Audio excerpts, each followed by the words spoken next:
Be sure to check the timestamps in the description to easily navigate the video. And welcome back to Lycan Studios. Hopefully you guys are having a fantastic day. So today we have some really cool news. It just came out, I think about an hour ago, involving Rhaegar and possibly him making another appearance. So we're definitely going to be talking about that. We're going to be talking about some new weapons that have been seen around King's Landing. And then I think we're going to go back and talk a little bit more about my predictions for the end of Game of Thrones. And we're going to read some of the comments also that you guys left on my video. So hopefully you guys enjoy it. Also, I just wanted to say a huge shout out to the Lady Olenna Tyrell. She's getting today's shout out. She is absolutely a genius when it comes to the world of Westeros. So hopefully you guys like reading her comments and stuff as much as I do. Definitely everybody say congratulations, you are awesome. But anyways, let's jump into the video. Make sure to hit that thumbs up button if you do enjoy these. And yeah, let's get into the spoilers. All right, so we are going to cover these in chronological order. So the first article that came out was King's Landing gets new defensive weapons in Game of Thrones Season 8. And like I always say, you guys can definitely check the description for the source.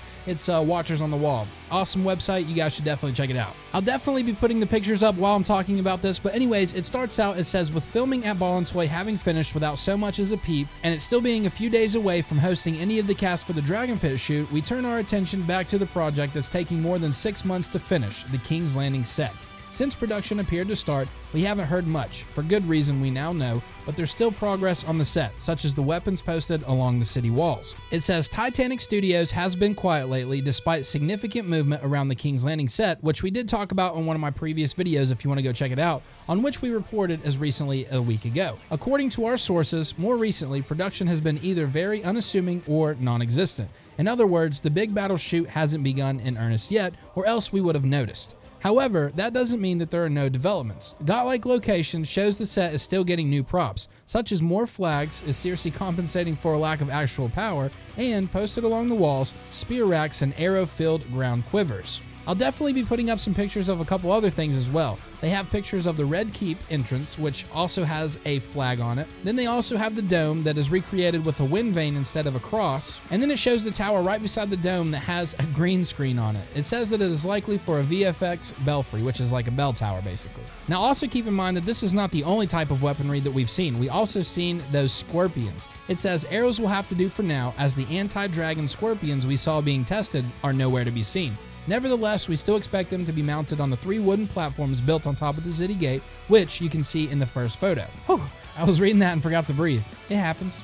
But then, of course, it ends by saying, that's it for now. Production will heat up once again when the cast arrives in Spain for the Dragon Pit scenes in the King's Landing battle. I absolutely cannot wait to see what juicy information we can get from that. Alright, so moving on, we probably have what you clicked on this video for. Hopefully you definitely seen the timestamps in the description to help you navigate the video. But anyways, this article is titled, Actors' Presence in Belfast Indicates the Possibility of More Flashbacks in Season 8. I'll put up the picture right now, but it says recent Instagram posts have located 2 actors in Belfast, and one in particular opens up some interesting possibilities. Wilf Scolding recently posted a selfie at Europa Hotel in Belfast. Europa? I'm sorry if I mispronounced that, but anyways, it says, while this hardly confirms that we'll get a Rhaegar cameo in Season 8, the fact that Scolding deleted the post shortly afterwards suggests that that is very likely the case, and I agree. It's kind of weird how popularity in the internet and stuff works. Like, people think that they can just delete stuff and say sorry for stuff, but it's already too late. Once it goes on the internet or on TV or something like that, someone's already got it recorded, someone's already got it screenshotted. I don't get it. They might as well have just left it. Especially because when you delete it, you're like, ooh, I wasn't really supposed to be posting that. So obviously people now know that he's pretty much there for the Game of Thrones. And then continues saying, the prospect of another flashback featuring Rhaegar is certainly an enticing one. Will we only be getting a brief glimpse of the mysterious Targaryen prince as we got of the father, the Mad King Aerys, or can we hope for something meatier? Dare we even hope for a Night of the Laughing Tree flashback? I honestly think it's going to have something to do with them telling Jon that he is actually a Targaryen. That's just my guess. Definitely let me know what you guys think. And the other little piece of this article basically says that they now know that Euron Greyjoy is on set as well. I don't know how to pronounce his last name, but Pilo, who recently posted a photo of himself and his cat, Springer Dunlop, was at the Belfast establishment. I'll definitely throw that picture up now. But yeah, guys, that pretty much wraps up the news portion of this video. The rest of it's going to be predictions and stuff like that, so if you stick around, I appreciate it, but if not, thank you so much for watching. Definitely let me know what you think about the possibilities of a Rhaegar flashback. I think it's going to be really cool. So it seems like most of the comments from the last video was just talking about how George R.R. Martin possibly already has the books written and stuff like that, and he may just be waiting on HBO to finish up the series before he releases them. I really hope that's the case. A couple couple people were like, you got to quit being so negative. I'm not being negative. The dude has like histories of illnesses and stuff like that. Someone even said that he's had a heart attack and stuff before. So he's a big dude and he's 70 years old. Like he literally, his life expectancy is not looking good to me. I'm just being factual, not being negative at all. I did mention that he could live to be 105, 110. You never know, but it's not looking good, and I want these books to come out badly. So the first comment we're going to start with comes from Amelia C. She says, yeah, most people keep thinking that a character dying is bittersweet, when in reality, that would be a tragedy. Bittersweet is coming home from the war and being mentally scared, having PTSD and surviving, but having your home and land in flames and seeing your people struggle to cope and rebuild. This is an anti-war tale. I agree for sure. I don't feel like a character really has to die for it to be bittersweet. I agree with her 100%. The whole bittersweetness is just the whole story that we've been, watching and reading about and stuff for so long, just with so many people dying, destruction, chaos, everything like that. I don't think that Dany or Jon has to die for it to be bittersweet. That's a tragedy, just like she said. And then I want to reply to this one. This one is from Michelle Collins. She says, oh, my sweet summer child, 70 is not old. Yeah, it kind of really is, honestly. You may work in a nursing home, but you should understand that the 70-year-olds in there are the exception. I cruise a lot, and there are heaps of people in their 80s and 90s who are very mentally and physically agile. 70 is kind of an old age. Let's Google the average lifespan of an adult. Google says that the average lifespan of a human is 79 years old. So being 70 years old, that's, kind of old. I'm not trying to be mean. I'm really stating facts right here. 70 is pretty old. And she has to realize that I'm talking about someone who is not physically agile. The dude is big. I mean, he's a big dude. I replied saying something about, does George R.R. Martin strike you as physically agile? And the lady O actually popped in and said, unfortunately, no. I read a long comment on the subject of your last video, but basically he stated that he's had an MI, a PE, etc. So he is not a healthy dude. That's what I'm trying to say. I'm really not trying to say like you're going to die as soon as you hit 70. I'm just saying he's older. He's probably declining and he already has stuff that's wrong with him. So then we have a comment from the lovely Red Sonja. She says, yeah, there's a chance we won't see the last book. I agree. And I think that George R.R. Martin has already said that he won't let someone else finish it, like Brandon Sanderson did with Robert Jordan's Wheel of Time. And I still think that Jon and Dany are going to die. George R.R. Martin likes to give gut-punching endings where more often than not, the hero succeeds but dies.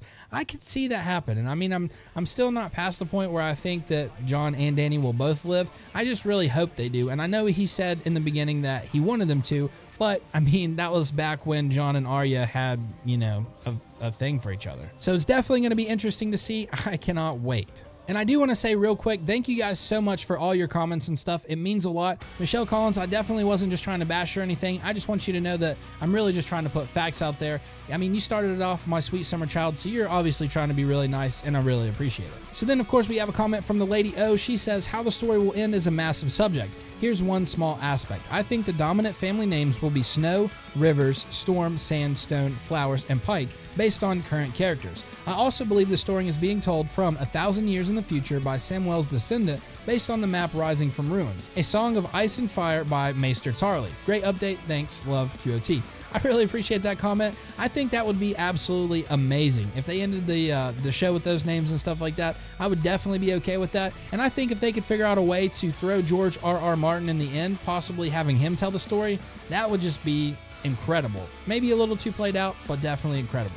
Next up, we have my man Eric Womack. He says, we agree totally that both Jon and Dany should survive in the end. Otherwise, what was the purpose of watching their similar journeys together if you will kill one of them and the 5 core characters will survive? Jon, Dany, Arya, Tyrion, and Bran. I still believe the Night King will make it to King's Landing and both him and Cersei will die in episode 5. I could definitely see them dying in episode 5, but I'm still kind of on the fence about that. I really think he may be defeated at Winterfell, but that's just one of those things we're never really going to know until it happens, and I can't wait. So then we have my man Wilson. He has 13 different predictions, so we're just going to read a couple of them to try to keep this a little bit shorter, but thank you so much for the comment. So he says that Bran will stay at the Isle of Faces or die sacrificing himself for Summer. I kind of have the same feeling. He may end up dying sacrificing himself, or he's probably going to end up in some type of thing where his life is really not life. He'll end up as the three-eyed raven in a tree or just something like that. I could definitely see that happening. He then says that Jaime, Cersei, the Mountain, Ed, Varys, and Mel, they all die. I agree. I think they all will die. He says Bronn will get the twins. I agree with that. And he says the wall is completely destroyed. I really don't think they're going to go back to the wall. Maybe at the end if they kind of see them like rebuilding it or something like that, but I don't really think they're going to go back to the wall. But anyways, like I said, thank you so much for your comment. So after Wilson, we have Augusto. I appreciate it a lot, dude. You've always been watching my videos and stuff like that. You're going to get a shout out very soon. But anyways, he says, actually the name of the series is A Song of Ice and Fire, as you well know. Well, that's not the name of the show that we're watching, and obviously it's different than the books. That's my argument to that one. He says, I do believe the Night King is the real final enemy. I still think it's Cersei. He says he won't be defeated 3 episodes in on the last season. I'm really not too sure. I'm really torn between that one. He says, I don't believe Tyrion will betray anyone either. I hope not. His personality has long been defined as the honest Lannister. I agree. Bran is still the biggest question mark, and for Arya, I don't really care what happens as long as she doesn't die. I kind of agree the same way. I think she's still going to go off by herself, and yeah, Bran is definitely the one where it's just, I don't know. He's free game, really. I don't know what's going to happen with him. Then he says, if she survives it all, I don't think anything great will happen to her. I don't either. I think she's probably just going to leave. Then he also says, all the best. I really appreciate it. You're an awesome dude. Next up, we have the awesome Mel from Winterfell. She says, I just don't understand why people want either of them to die. If I had to choose, I would say Jon, only because he was dead and brought back with magic. I agree. I don't know. That's a really tough one. I was going to say I agree, but then I just started thinking about it. I love Jon. He's a great character. Or she says, it won't be a Disney ending. We will get plenty of drama and sad deaths, enough to go around. I think that's obvious. I mean, we've been watching this show. Look at the Red Wedding. Look at Hodor. Like, people die. And sometimes they die pretty brutally. But as far as those characters, I don't know. I don't know if he could kill them off. That would be so tough. Just imagine writing a story like this and then eventually killing off like your main character. That would just be intense. But he has made it known that he didn't really want to do it, at least in the beginning. It looks like the rest of the comments are mainly just kind of agreeing with what I said and really talking about how they feel George R.R. Martin will handle the whole book situation. So I definitely can't wait to see what happens with that. Hopefully everything pans out. I think we are going to end the video here. I just want to say huge shout out to all of you guys who watch and comment and everything like that. You'll all be getting shout outs eventually, and we'll do more like this. That way I can kind of read your guys' inputs. I've been talking for a long time already. I think we're like 14 minutes into this video, 13 or 14. But anyways, I appreciate all of you guys so much. I will definitely be going back and replying to all of these comments. I think the way I'm going to do it is I'm going to try to reply to every single comment on the video until I come out with a new video, and then we'll just kind of move on to the next one. So if you guys go back and watch videos and I don't really reply to them sometimes, I do apologize. I've been working the last couple days, so I am working on getting to all these on the last video, but I definitely will. Just stay with me. And yeah, this has been Lycan Studios. Enough of the rant. Peace.